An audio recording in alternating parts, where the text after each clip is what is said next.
En Internet se lee y se escribe. Parece una obviedad, pero hubo quienes profetizaron que con la llegada de la red los seres humanos se sumirían en una especie de analfabetismo funcional, seducidos por imágenes y sonidos. Esos pronósticos no se han cumplido en absoluto. Se lee y se escribe más que nunca, solo que se hace de otra manera. Tampoco Internet ha supuesto la muerte del libro. La profesora de la Facultad de Educación de la UNED, Ana Sacristán, aborda estos temas en el marco de la asignatura Sociedad del Conocimiento, Tecnología y Educación, una materia que se imparte en los grados de Educación Social y de Pedagogía. Y Ana es quien nos presenta este coloquio sobre la lectura, la escritura y la edición en la era de Internet.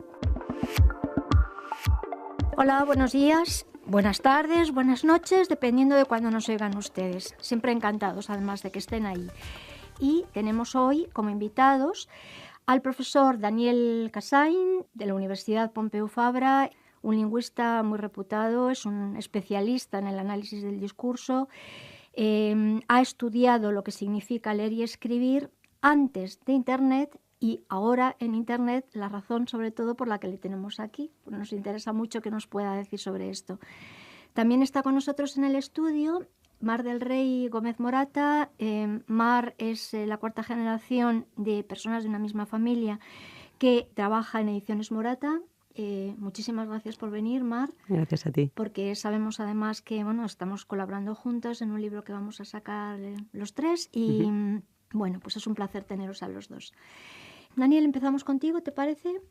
Tú has comentado en alguna parte, lo he leído, no recuerdo ahora si te lo he escuchado o lo he leído, que estás contento de haber nacido en una época que te ha permitido conocer cómo era la vida antes de Internet y después de Internet. ¿Nos lo puedes explicar? Claro que sí. Bueno, muchos saludos a todos. Gracias por la invitación para hablar en esta oportunidad.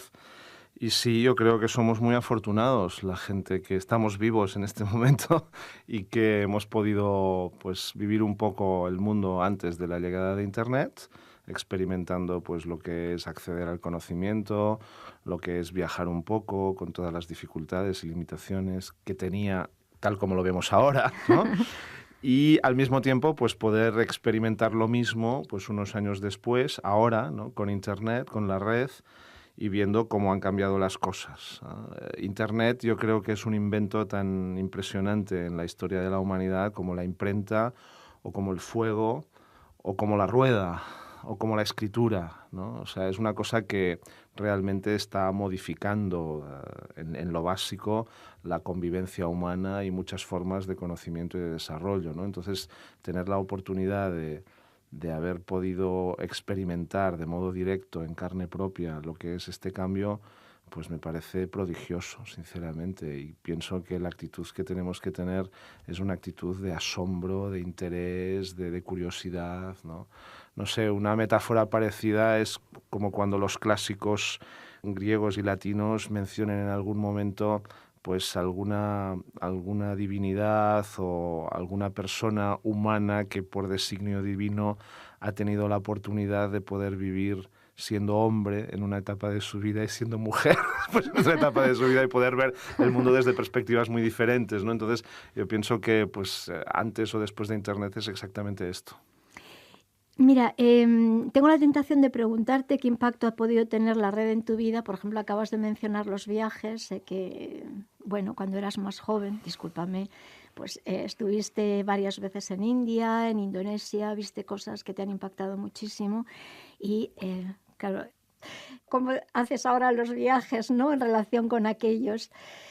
Si quieres, haces una pequeña mención. Escribí un artículo una vez para una revista del Centro Superior de Investigaciones Científicas, la revista Arbor, creo recordar que se llama, en el que precisamente hacía una especie de estudio de caso poniendo ejemplos muy personales, ¿no? Y contaba exactamente cómo yo había planificado uno de mis últimos viajes que hice hace 2 años, que recorrí toda la península de Baja California. O sea, yo viajé hasta San Diego y entonces viajé hasta Los Cayos, hice que son miles de kilómetros, luego crucé el Mar de Cortés con un barco y hice el Chihuahua Pacífico, el Chepe, que es un tren turístico que sube desde el Pacífico hasta 2.200 metros, luego ver la Barranca del Cobre y bajar hasta Chihuahua para visitar comunidades tarahumaras y una comunidad de estas comunidades europeas que han emigrado y que viven como en la Edad Media. La comunidad que visité es la comunidad de los menonitas en Chihuahua. En Cuauhtémoc, exactamente. Cuauhtémoc, el estado de Chihuahua en México.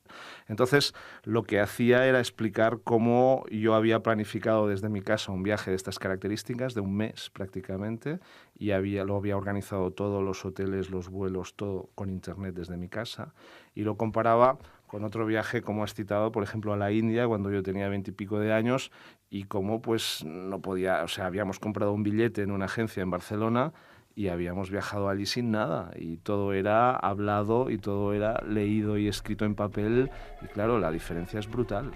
Claro.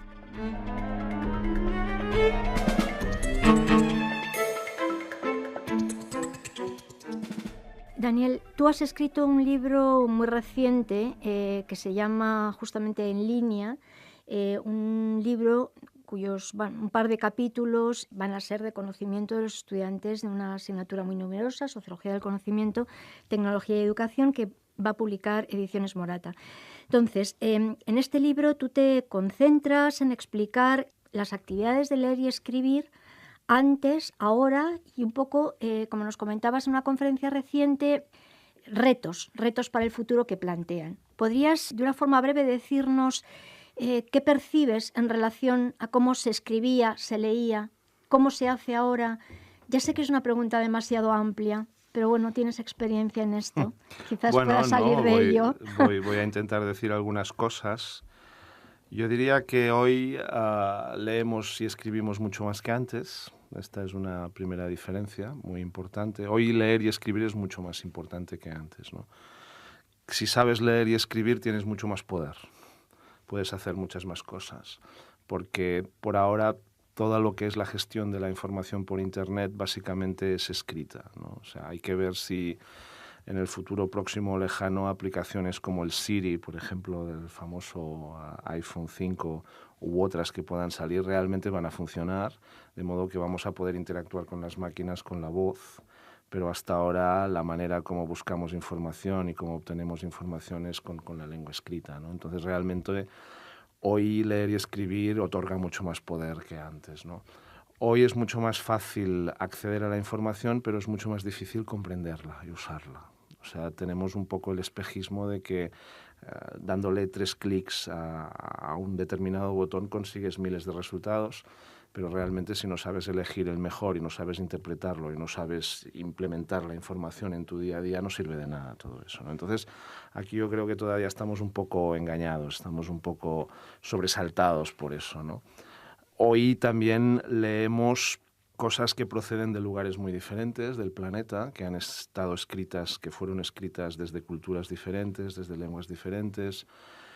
Entonces es mucho más difícil interpretarlas, ¿no? O sea, no sé, por ejemplo, podemos leer en Internet en un foro "me caso el año que viene", ¿no? Y tú puedes tener una idea más o menos clara de lo que es casarse, pero a ver, si lo dice una japonesa que está estudiando español, por ejemplo, ¿qué significa casarse en Japón? Si lo dice una egipcia que vive en el Cairo, por ejemplo, ¿no? O lo dice, pues no sé, una argentina, una porteña en Buenos Aires, ¿no? O sea, ¿qué significa exactamente casarse en cada una de estas ciudades? ¿Quién se puede casar? Probablemente se pueden casar personas distintas, ¿no? ¿Qué valor tiene casarse en esta comunidad, ¿no? Entonces, eso no lo sabemos, ¿no?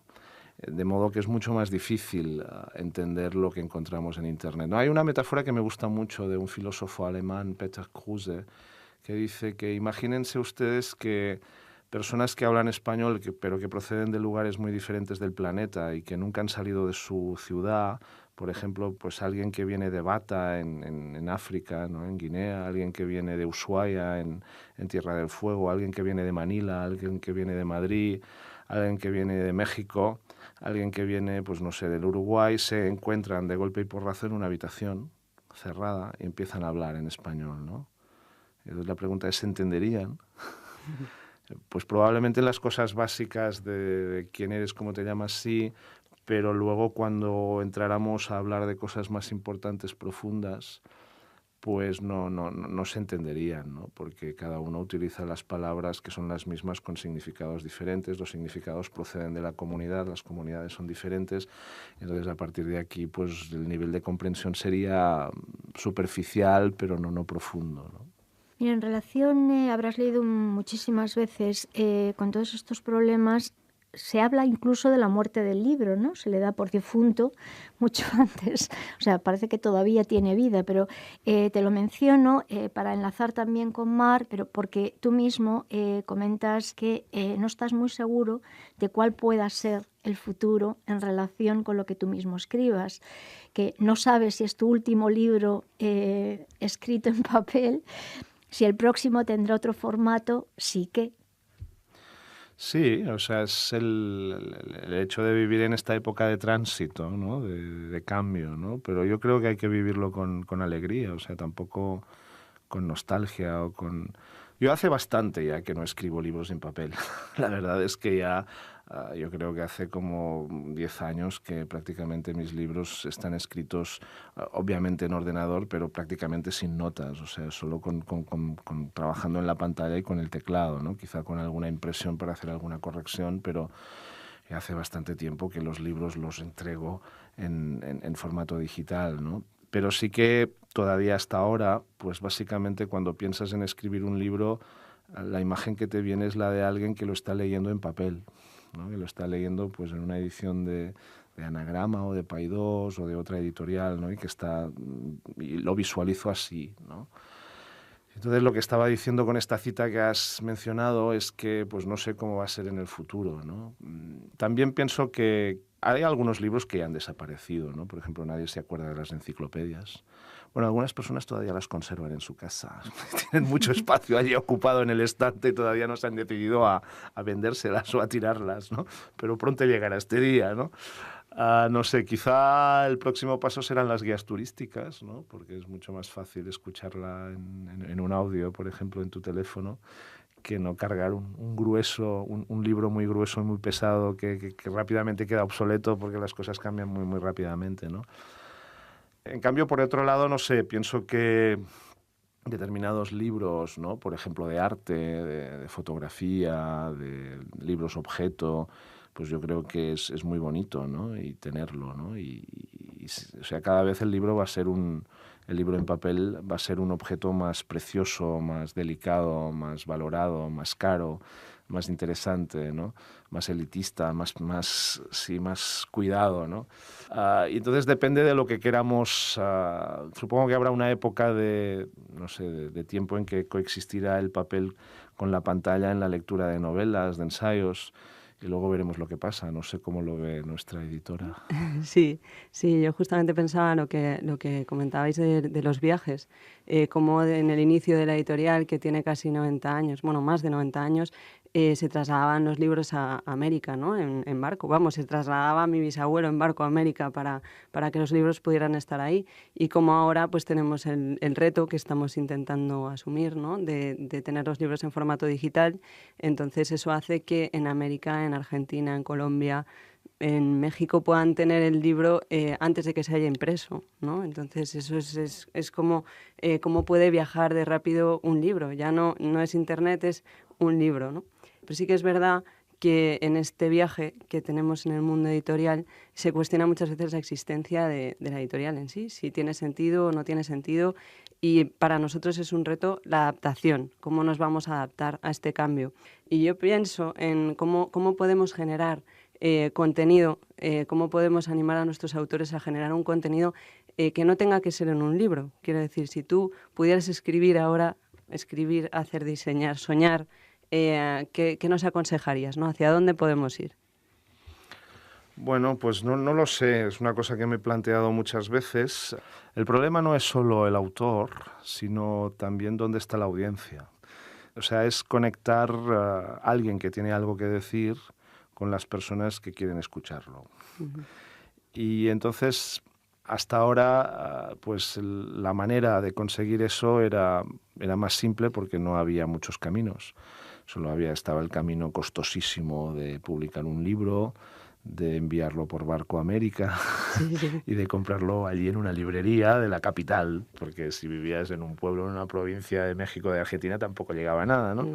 Solo estaba este camino que era muy costoso y largo y lento, pero el único, ¿no? Y eso facilitaba que quien tenía algo que decir pudiera llegar a quien tenía que escucharlo, ¿no? Ahora todo es mucho más complicado porque hay muchos caminos posibles, ¿no? Y entonces no creo que esté solo en la mano del autor, ¿sabes? O sea, yo iré donde esté la gente que quiera escucharme. El problema es dónde la voy a encontrar y si yo voy a ser consciente de eso, ¿no? Sí. Y en el ámbito yo diría, de la literatura, sí que el autor tiene más autoridad y más presencia e identidad. Entonces, si tú eres un novelista que pues ya ha publicado algunas novelas, o un poeta, pues cuando haces la siguiente obra la gente ya está esperándola, ¿no? Y la gente se va a buscarla donde esté, del mismo modo que si eres un grupo de pop, de música pop, pues la gente ya va a buscar el próximo disco de Fangoria o de Bruce Springsteen, ¿no? Pero si en cambio eres un investigador, las cosas son más complicadas, porque ya no es una creación artística absoluta, es un producto que está a medio camino de la ciencia y del trabajo personal. La ciencia se paga con dinero público, el dinero público viene de los impuestos de todos, entonces hasta qué punto esto tiene que divulgarse por un canal privado. Hay más problemas, ¿no? Por otro lado, pues no sé, esta charla va a estar en YouTube a las pocas horas de haberse divulgado por primera vez en la radio. En YouTube, si buscas con mi apellido, encuentras muchas otras charlas que he realizado en otros contextos. ¿Qué sentido tiene en este contexto comprarte un libro de esta persona si resulta que el mismo contenido lo puedes encontrar en otros formatos y en otros contextos gratis en la red y desde mi casa de una manera mucho más cómoda? ¿Sabes? Entonces nos encontramos en un mundo de grandes cambios donde no está tan claro lo que va a suceder, ¿no? Y yo tampoco, o sea, como autor me gusta deprimirme y decir, ay, pero qué mala suerte que tuve, que he llegado, yo ganaría más dinero si no, mira, no. O sea, me siento muy contento de estar viviendo este momento, como dije al principio, pero hay que tener también muy claras las cosas, ¿no? Y entonces esto es así. Sí. Daniel, es que me dejas atónita. Es que por un lado está la escritura y por otra la oralidad. Es decir, a ti da gusto oírte. Tú eres un lingüista que además de escribir bien, hablas muy bien. Pareces, como decirte, un producto de primera calidad, de decir, ¿no? Entonces, gracias. Pero bueno, escucharte está muy bien. Sí. Mar antes de venir lo ha hecho. Yo también de vez en cuando, pero leerte a ti como autor y leer a otros autores nos desencadena un proceso cognitivo que tiene otras características. Tú lo sabes muy bien. Entonces, la verdad es que sería ideal escucharte, pero también leerte. Yo no puedo prescindir de la lectura. No, yo me siento muy afortunado. A ver, todos mis libros han tenido reediciones en varias lenguas. Hay algún libro mío que tiene más de 20 ediciones.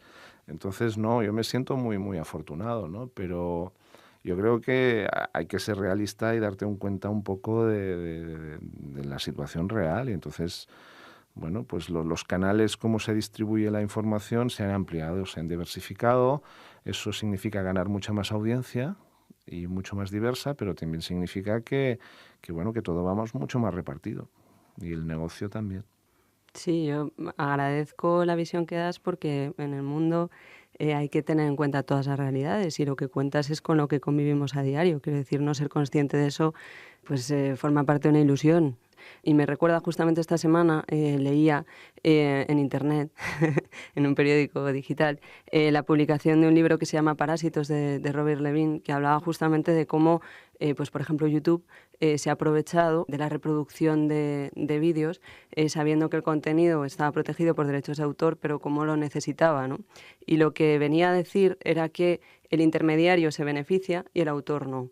Y este hombre habla de dónde parte, bueno, hablaban de que quizá es un poco paranoide esta idea, pero bueno, simplificando mucho, la idea de la cultura del gratis total, ¿no? Que es de lo que hablabas tú, que en el fondo hasta qué punto esa cultura beneficia a un intermediario que no ha participado en la elaboración, ¿no? Quiero decir Toda esa difusión es muy buena, de hecho nosotros la utilizamos en redes sociales para darle audiencia, para dar conocimiento de lo que publican nuestros autores y autoras. Lo que pasa es que cuando eso sustituye el producto final y el autor no le llega nada, el riesgo es que los autores dejen de escribir o las editoriales dejen de publicar y esto se pierda. Es un camino que se puede perder. Quizá haya otros, yo estoy abierta a conocerlos. ¿Cómo es el panorama, no? Bueno, yo lo veo mucho más complicado, como dije antes, ¿no? O sea, yo no creo que el hecho de que, por ejemplo, la música haya dejado de comprarse y venderse por discos y la gente ahora se la baje por tiendas, por descargas, legalmente o no, o la escuche en streaming, ¿no? En directo, yo no creo que haya reducido el número de músicos o la creatividad de los músicos, ¿no? Lo que sí que ha reducido es el número de grandes empresas o los beneficios que tenían algunas empresas que tenían ciertos monopolios al respecto, ¿no? Y eso, pues no me parece malo. No, a mí tampoco. ¿No? Otra cosa es que tenemos que buscar lo que se llama un modelo de negocio, ¿no? De distribución y de negocio que sea equitativo para todos y que nos permita a todos trabajar, sí, ¿no? Por ejemplo, yo como autor en estos momentos podría escribir mi propio libro, publicarlo, sí, en Apple, por ejemplo, en otro lugar, sí, colgarlo en la red y que mis audiencias pues me pagaran directamente a mí y prescindir, sí, sí, de intermediarios, de editoriales, de editores, todo eso, ¿no? Lo podría hacer, ¿no? Pero no estoy seguro que me sintiera cómodo haciéndolo, por muchos motivos. En primer lugar, porque hay un trabajo de edición que es muy importante, que yo no hago habitualmente, que hace mi editor y toda la gente que trabaja con mi editor, que son el corrector, que son el maquetador, que eso a veces no se ve en Internet, porque tenemos aplicaciones que han simplificado mucho esto y que lo han acercado al mundo del usuario, pero eso es fundamental para que el producto tenga mucha calidad. Y precisamente cuando todo es accesible en Internet, pues la diferencia entre lo interesante y lo que no lo es precisamente lo que tiene calidad. Y lo que tiene calidad significa que hay un trabajo detrás que tiene que pagarse, ¿no? Entonces, desde este punto de vista, pues a mí lo de que yo solo me edite mi libro, pues no me gusta mucho porque sé que el libro saldrá con más defectos que si hay un editor, ¿no? En segundo lugar, porque el trabajo del editor también es distribuir y conectar el producto con la audiencia, ¿no? Un trabajo más de publicidad. Entonces, en este sentido, me parece que también es fundamental, ¿no? Lo que me gustaría es llegar a una situación en la que, o sea, todos estos profesionales pudieran tener su espacio en la red y pudieran de algún modo sobrevivir en un mundo muy dinámico, ¿no? Yo creo que es en eso en lo que estamos todos, ¿no? Sí. Pero es un momento muy convulso ¿no? Por todo el cambio digital, también por la crisis económica, también por la globalización, que son cosas distintas que se sobresaturan, ¿no? Sí. Y entonces lo del pirateo y ver que el culpable de todo es el pirateo, que es lo que a veces se dice, pues a mí no me parece que sea toda la verdad. No, es un mundo complicado y a veces conocer un poco, el poder ver todo el esqueleto, te hace tener una visión pues más amplia del conjunto, ¿no? O sea, hay situaciones, por ejemplo, el plantearte, realmente a veces se protegen los libros electrónicos, por ejemplo, con el DRM, ¿no? Que se critica mucho y que es muy cuestionable, pero, por ejemplo, cuando haces una traducción, que es una labor que hacen editoriales para difundir textos que están en otros idiomas. Algunas veces la editorial extranjera te condiciona por contrato que el libro tiene que ser vendido con DRM y aunque tu política sea otra, ese es el contrato, eso es lo que está establecido. Claro, ahí es una decisión de lo publico o no lo publico y cómo lo doy. Realmente con el DRM molesto a quien compra el libro y el pirata lo va a quitar. Entonces, ¿qué sentido tiene el DRM? Pero me lo están imponiendo por contrato y estas cosas pasan, ¿no? O cuando se habla de los precios de los libros, en este momento hay un IVA establecido por la Comunidad Económica Europea del 21% en libro digital. Increíble. Entonces, aunque se hace un esfuerzo por asimilar un precio más asequible, pues es como están, ¿no? Y por último, el gigante de Amazon es genial. En Amazon encontramos todo, pero Amazon tira los precios de tal manera que se convierte en un competidor que mata a otras pequeñas iniciativas, ¿no? Y que también repercute en el autor, en lo que el autor recibe. Es verdad que el autor incluso puede publicar directamente en Amazon. Y es verdad también que eso repercute en la calidad de texto, pero el autor va a recibir menos porque la política de precios de Amazon es la que es.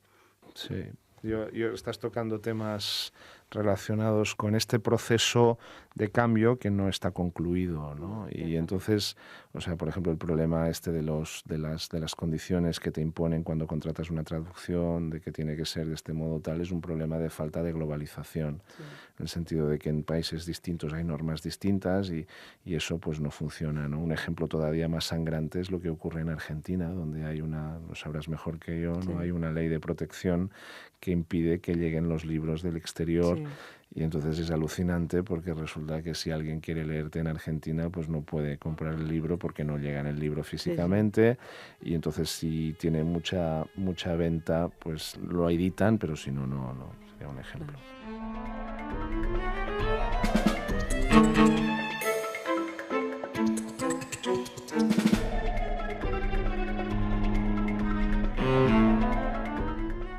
Si me permitís, vamos a, como no nos queda demasiado tiempo, a retomar el tema de la lectura y la escritura, Daniel, sí. Que te gusta tanto y nos gusta tanto.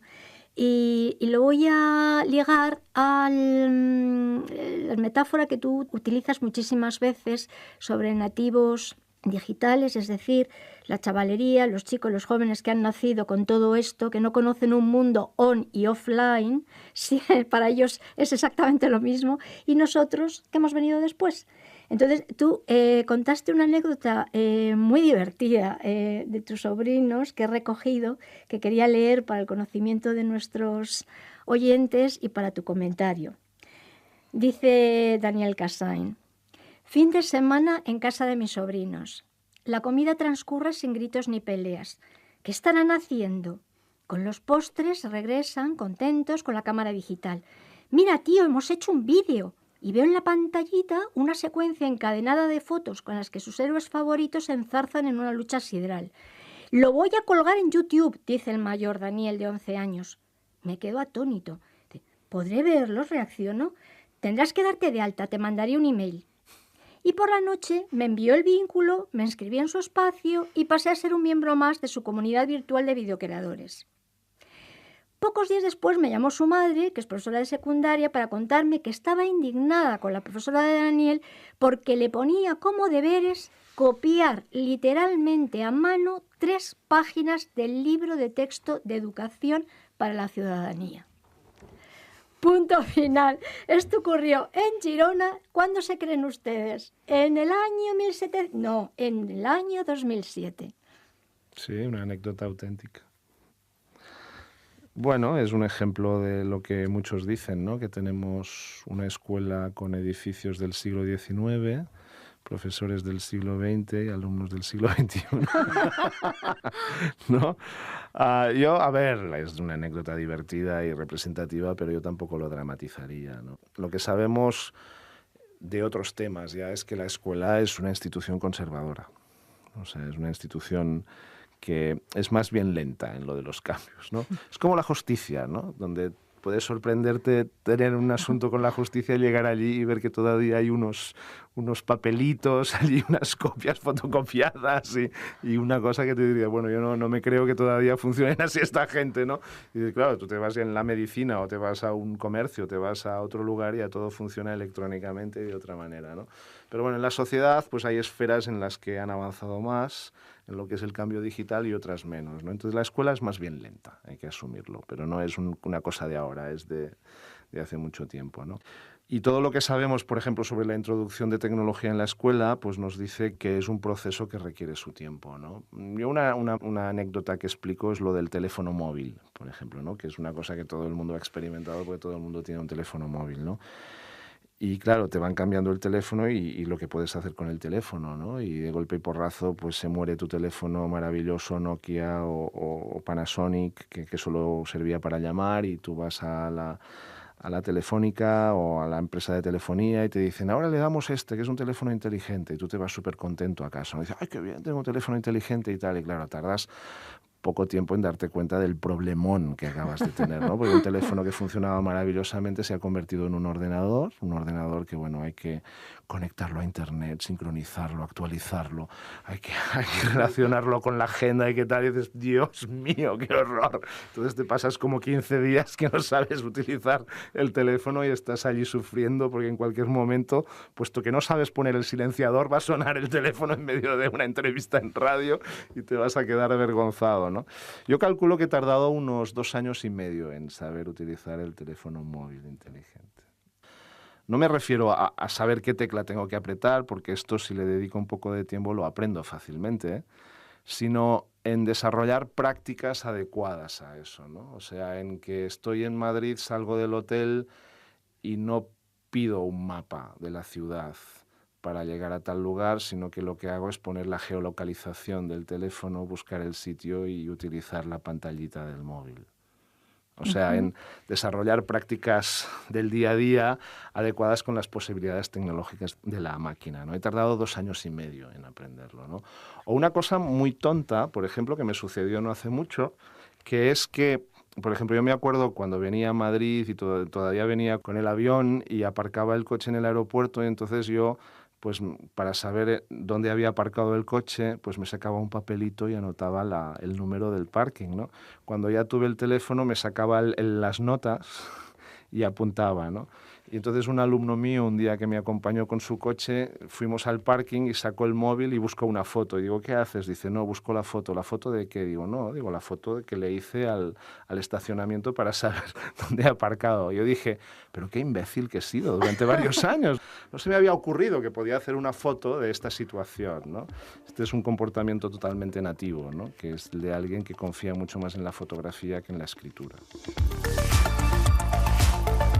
De la lectura, la escritura y la edición en la era de Internet trata este coloquio con el profesor Daniel Cassain de la Universidad Pompeu Fabra de Barcelona. Trabaja los temas de la lectura y la escritura en la red, analizando los recursos digitales que hay a nuestra disposición, desde buscadores hasta traductores en línea, pasando por los procesadores de texto. Su libro más reciente se llama precisamente En línea, escribir y leer en la red.